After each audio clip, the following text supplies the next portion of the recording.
welcome to another exciting episode of Gripping Off Podcast. We're going to do a Masters recap. We're not going to go around the room because everybody already, or not recap. We're doing a Masters preview. What are we talking about here? So a lot of controversial topics up in the air, up in the week. You know, the par 3 contest was today. That was fun to watch, but I'm going to throw it over to the Dave Miller really quickly because I know he chimed in on a text message that was sent amongst the group today of Dave. I want to get your thoughts on the changes of 13, you know, moving it back to it was 510 yards. Now it's 545 yards. And the big thing, don't forget about this, Dave, is it's 8 feet higher at the tee box now than it was before. So what are you thinking here? I don't love it, but it's Augusta, so they can do whatever they want to do, right? That's kind of the whole thing. So to me, and this is kind of jumping into what they did last year with number 11. 11 is almost hard to watch the golfers because, you know, they're struggling so much. And you think back to Augusta National's favorite past player, Greg Norman, and just, you know, before they extended the hole, you know, his collapse, the epic collapse, hitting it into the water there. The water doesn't really come into play for the pros anymore on 11 because they know they can bail out right, even though they made that harder. Now with 13, they made the hole longer. Augusta National decided that they were tired of 3-wood off the tee, short iron into the green.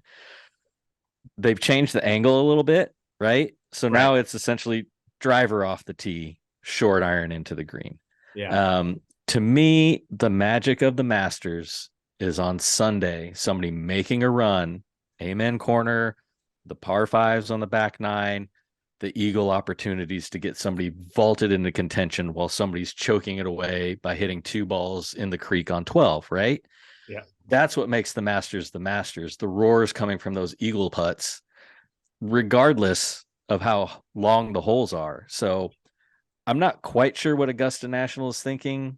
Mm-hmm. I guess they want it to look like a U.S. Open. I don't know. Hopefully what this does is it doesn't take away that quote unquote magic that you get on the back 9 at Augusta on a Sunday. That's just my 2 cents on it. No, I think you bring up a lot of really, really, really strong points. And even on ESPN today, they're talking about that, you know, moving it back to where they're just hitting driver. What I don't know, and I don't think anyone really knows, is if they can take that aggressive line or get a driver around the corner. But they really were giving it like they're still going to be hitting 5 and 6 irons into that green. Yeah, exactly. Yeah, I mean, when they're hitting 3-wood, for those guys, turning a 3-wood over is pretty easy. Mm-hmm. Turning a driver over is a little bit tougher. Right. So, I guess, I kind of agree with you, Miller. I like the idea of the roars on Sunday. That really does make it exciting. But I think they're trying to walk a fine balance between keeping it from becoming almost like a course of short par 5s, long par 4s. They're trying to keep it legitimate and probably still keep that alive. I think they've done it. But like 11 is ridiculous. Right. Seeing that hole in person, you're like, who the hell can play this thing? Right. It's as long as number 11 out at Sycamore. Yeah. And it's a par 4. Exactly. 505. I mean, it was 5 yards shorter than 13. I don't have a problem with it lengthening. You give a pro a 5-iron. Yeah. 95% of them are going to get it on the green. But I know they had that idea. I think it was like ways back when Bubba cleared the trees and he literally had a wedge in. I guarantee you they're like, we need to buy that land and make this a little longer. When that happened, that's when they're like, we need to fix this. Yeah. And I've said previously that I like what they do with putting bunkers in the landing zones. To me, what would make that hole more interesting, you don't need to lengthen it. And the thing that Augusta can do that other golf courses cannot do is they could bring in a 30-foot tall pine tree and put it on the backside of that area where they cut over on their tee shot with the 3-wood. They can put one right there, and they can put a bunker on the corner as well and tighten that landing zone. That would make the hole more interesting. Lengthening it, whatever. Yeah. Right. I don't know. But hey, they got the money. It's their tournament. They can do whatever the hell they want. It could. Yeah, and in some regard, it could make, to your point, Dave, at least this is how I took it, is the roars. If someone does hit a fabulous driver and gets around that corner and stuff like that and makes a run at it, that's going to be the talk of the Right. lengthening of 13. And it's going to be something that could inevitably lead to just a really great moment. But at the same time, it doesn't feel like moving something 35 yards back. It just puts a different club in their hand. And these guys are so good at hitting drivers that it's probably not going to make a difference. Like, you hear them say that, like, all of them on the tour can hit great drives, but it comes down to the wedge game. And so, well, But okay, you look at somebody like McElroy, he can hit a draw. Homa, he struggles to hit a draw. Yeah. So that hole just got a lot harder for Homa. Yeah. Because he has cuts. So it takes a few of them out of play. It got harder, as in it's tough for him to make eagle. It's still I mean, it's super easy for him to make birdie. Yeah. Well, I think it was, what were they saying, like Johnson, and what was it, 2007? He laid up every round, every par 5.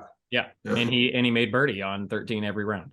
So, which would be interesting, because 07 and some other previous ones, it was a wet weekend, it was cold, and it you'd think that'd favor maybe a little bit longer hitters, but it really favors those guys that can kind of grind out and plot around their games around that course. Well, and it is going to be, I mean, you kind of got to one of the topics.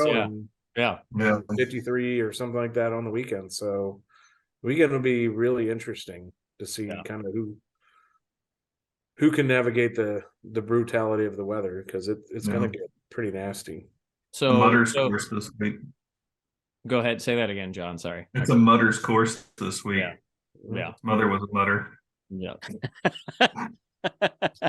So another hot topic, which everyone just feels like we're just done talking about it, is live golf. And so live is there. And so I'm just curious, what are you guys' thoughts on it right now? Of like, how did it feels like everyone's trying to talk about it, but they don't want to talk about it. And then I'm curious, like, what was that Champions Dinner like? Pete looks like he's supporting live. What'd you say? I know it's a Chief sweatshirt, but Pete's supporting live right there. Oh yeah, it does. Yeah. I'll kick it off. I found it very interesting, and just reading a lot of the articles that, like, Phil didn't say anything at it. I don't know if that's Phil trying to avoid any controversy. He also didn't do any press conferences out or formalized inside the press area, although he was asked, as from what I heard today on the par 3 commentators. He did hold a little press conference outside. From everything else, I think the players themselves, for the most part, it's like another tournament. And I think you saw a little bit with the par 3 today. There were quite a few live golfers that were with their buddies from the PGA. There were, I think, 2 groups at the par 3 that were only live golfers. So I think they're just there. They're going to deal with it. They're fine. There's really no controversy. I think the commentators are trying to make it a little bit. Yeah. I will tell you this. I love the fact that Greg Norman wasn't invited. And I really, really, for the love of God, hope not one of those live golfers win it.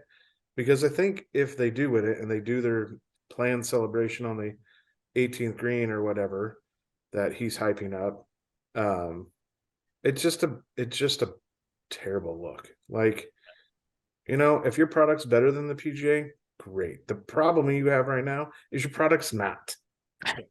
Yeah, it's definitely not. And I think it's funny because the chairman came out and said that Greg Norman's been invited 10 times and has only shown up twice, and once was as a commentator. Yeah. And I think Phil walked a little bit on eggshells, because the invite can be revoked at any time. And I think he has a lot of respect for the tournament, the people to put it on. So he's like, this probably isn't the place. Yeah. And the questions he's going to get, and he's been answering them for the last year anyhow. So why bother with it when you're trying to prepare for a tournament that you want? I 100% agree with you, Dave. I think his mindset probably is like, I don't want to go in there and have to answer these questions that I've answered for the last year and a half. And those press conferences and then talking to the press is kind of what got him all in this hot water anyways. Exactly. Brian doesn't have a great relationship with a lot of people at this point, but yeah, it's interesting. So Masters also came out and said that they support the governing bodies with the golf ball rollback. What are your thoughts there? I don't think us collectively even talked about the rollback plan.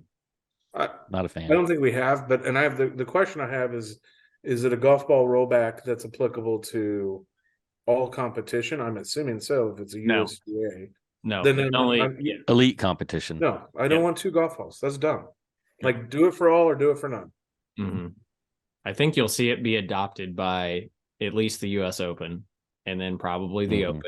And the Open's already said the the USGA. What I read was the USGA and the Royal and Ancient are the 2 that proposed it.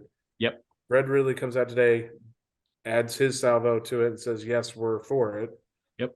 Then leaves a PGA. I don't think it's going to be a local rule. Sorry, Dave, to cut you off there. But no, you're fine.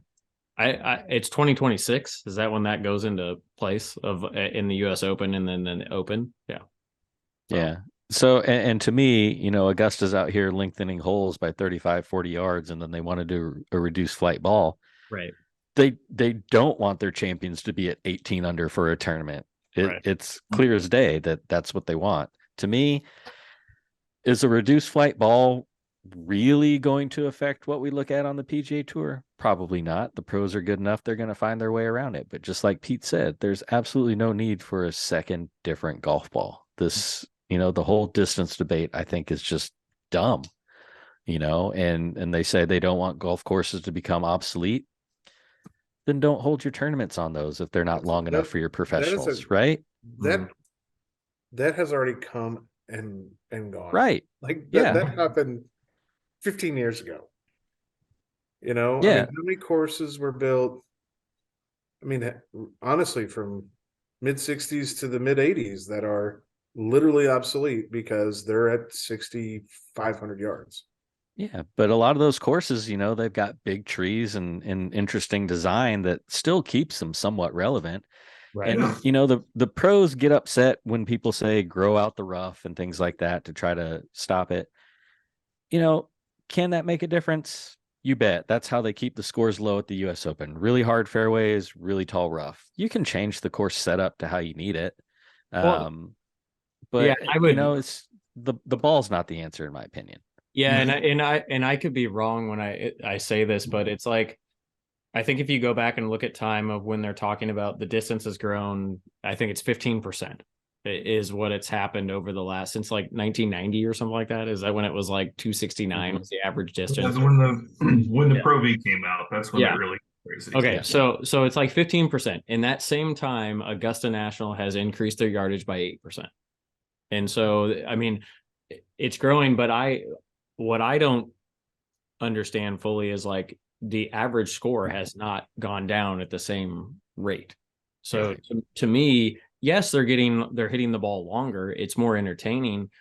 They still have to put the ball in the hole is the thing. And I don't think that's really, I could be wrong. And somebody argued that you can't correlate the score to the distance. And I'm like, well, that's, yeah, you can. What? I'm like, that's exactly what strokes gained is. That's exactly and so you can correlate it one way, but you can't correlate it the other way. That didn't make sense to me. So I will say green speeds have increased dramatically in that time period as well. So that's that makes it more important for the wedge. Yeah. I have 2 questions on that. One, green speeds increased. Is that due to technology or that doing it to add a defensive layer to the course? Both, I think, and just horticulture and all that kind of stuff, just advancing along with the rest of technology. Just the quality of the mowers and chemicals and things like that have improved it. Yeah, 100%. Yeah, they're able to mow closer than they were. Oh yeah. Now there is a limit. Like you're not going to be able to mow so low. You can't eliminate the crown of the grass. It's like, oh dang it, everything died. Well, right. Yeah. What about the firmness of the greens? I think that's not something that's Yeah, the sub air is a just- huge component of The that. sub air is huge component, and just Yeah. the understanding of the soils that they use for the basis of the greens, because the old technology on the old courses was a push-up green, right? Just like Stag Hill and Manhattan, those push-up type greens. Yeah. Now the USGA has a recommendation on how much sand and what type of sand you're putting in there and how the layers go in and the drainage. There absolutely makes a difference on the firmness of those Perched greens. water. It's a perched water table. Yeah, there you go. So Billy and I are getting nerdy on Yeah. you guys. Sorry, but no, you're absolutely right. Those are very good questions, Pete, and that's how they're doing that. So, and I want to. Oh, go ahead. Go ahead. No. I My point just is think silly and irrelevant. Yeah, I don't understand. Like, it's unbelievable what we can do with those sub air systems now, of being able to dry a course out that quickly and be able to have the greens be that firm. And I mean, the reason we all talked about Riviera, the reason we all talked about the Dell WC match play was Rory driving a green that's 353 yards, carried it, and ended up 3 feet from the hole. That's exciting. And now, I mean, who knows what's going to happen? I don't want to sound so negative, Nancy, but like at the same time, it doesn't seem like limiting the distance is the answer to getting more people to watch your product. Yeah, that's what people pay tickets for. Yeah, exactly. To watch them hit a 350 Liv should try limiting the distance of the golf ball and see what happens. Right. So what I was going to say is there's an old Chinese saying, and it goes, "It's too late to clench your cheeks after the fart's been let out." The distance is the fart. The PGA just needs to embrace the aroma and just go with it. Yeah. Right. So just deal with it. Yeah. Enjoy the players driving 10th green on Riviera, just like Billy said. Embrace it. Chicks dig the long ball. That's what baseball did back in the day. Yes. Run with it. Well, and it's what I feel like, these players have the technology that allows us to understand how a muscle works and which muscles work differently and how to train those muscles to generate more speed. The technology isn't just the golf ball and the club. And I know that's not the point of limiting it. It's a way that they can limit it, but that's not but they have educated themselves on biomechanics and understanding this how to generate speed. And then you have all these companies that are creating speed, like they're advertising, like increase your club head speed. That's never going to go away. You're just going to have a ball that doesn't go as far. But it's far from the days of Brill cream and cigarettes on the golf course like Arnold Palmer. Yep. So run with it. Right. Well, I think let's go to John. John, you've been too quiet, so we're coming to you. Of who's your prediction of winning the Masters this year? I hate to say this, but I got Cam Smith winning it. Oh, yeah. There's Pete's. Pete doesn't want that to happen. Yeah, I know, and I really don't, but I think he's got a real good chance. Interesting. Yeah. Okay. Cam Smith for John. I like it. That's my horse. Okay. All right, let's go. Pete, since you're next to him on my screen, we're going to go to Pete the Hog Hansen. What is your prediction for the Masters champion? I mean, who I really want to win, I really want to see Rory do it. And I want to see him do it on Sunday on the back nine. By hitting a drive around the corner on 13 and getting it on the green and making an eagle. He can draw one, especially on number 10. Pulling out a miraculous birdie on 12 somehow. Right. I don't know. Watching guys, get up there that are in the lead, pull their 7 irons and try to hit a cut and go in the race creek. I don't care. Do you think Nicholas could mail him his outfit from '86? And Rory could wear it on the course? I'm probably going to use that putter. Wash it and dry it. That would be awesome. Hot, oh, yeah, the big putter. Oh, yeah. That would be awesome. Yes, sir.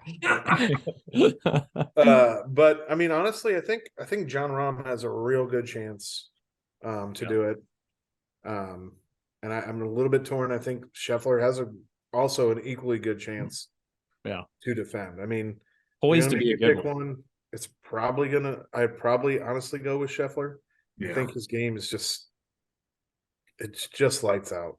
And he had a hole in one today. You said like 3 or 4 different people. So who is the final pick? He's picked Scheffler. Scotty Scheffler. Oh, that's it. Okay, that's your end all be all. Okay. Yeah.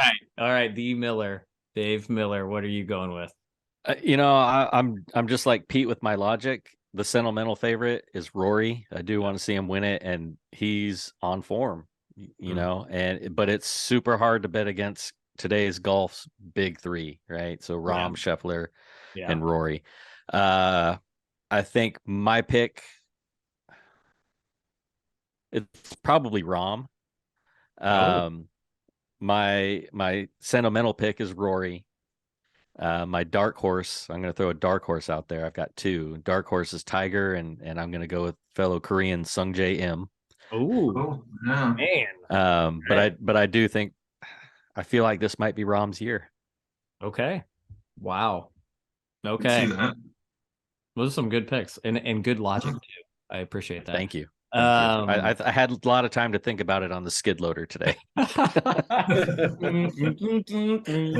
Exactly. Okay, so me, I can't disagree with Rory. Like that's like that would be that. I know, like I don't remember who said it, but in the text message of like Sergio winning was a terrible win or whatnot. That's still one of the most memorable. Well, yeah, thanks, Pete. That's still one of the most memorable moments when he did that, because it was like finally, Yeah. So, but I would love to see Rory win, hit career Grand Slam, get it done. Be on a very small list of people that have done that. But I'm gonna go against all odds here and pick the one person that John Johnson said wouldn't be able to draw the golf ball around 13, and that's Max Homa. I'm gonna go with Max Homa. All right. I think he's got his game in order and could do it. I could be horribly wrong though. I'd love to see him win it. I would too. Yeah, I think he deserves it. But it's his kind of a long been on fire too. Thanks, Sam. Thanks, Sam, with the thumbs down. Yeah. All right. Billy's a homer. Homa is another one. Like he just looks so relaxed today, playing with JT and Jordan at the par 3. I mean, he is one that could do it. I mean, the other one that isn't, you can't count out Xander Schauffele. He's always been there. It seems like he's always in the top 5. And then Colin Morikawa. Weather gets bad, and it's really about needing to put the golf ball, where you can. That guy doesn't hit there. I don't know if there's anybody else on the tour that hits irons as pure and as accurate as he does. He's been off a little bit, but the other person that comes to mind because they can they can move the ball and they can hit it, 190 ball speed is Cameron Young. It like getting that ball far enough down there, to your point, Pete, of like, if it's, it's not going to be dry, he'll be able to get the ball closer to the hole and hit shorter irons in there and stop it on those greens. But I mean, that'll be, I don't know. It's just going to be fun. That's why we love this tournament. It's just going to be a fun tournament. Hopefully it comes down to some craziness on Sunday. And as much as I liked Scotty's win last year, like I want to see, all right, man, we're going to 18. I got to put it in the fairway. Yeah. And I got to get on the green. And, if I make par, I'm safe. But...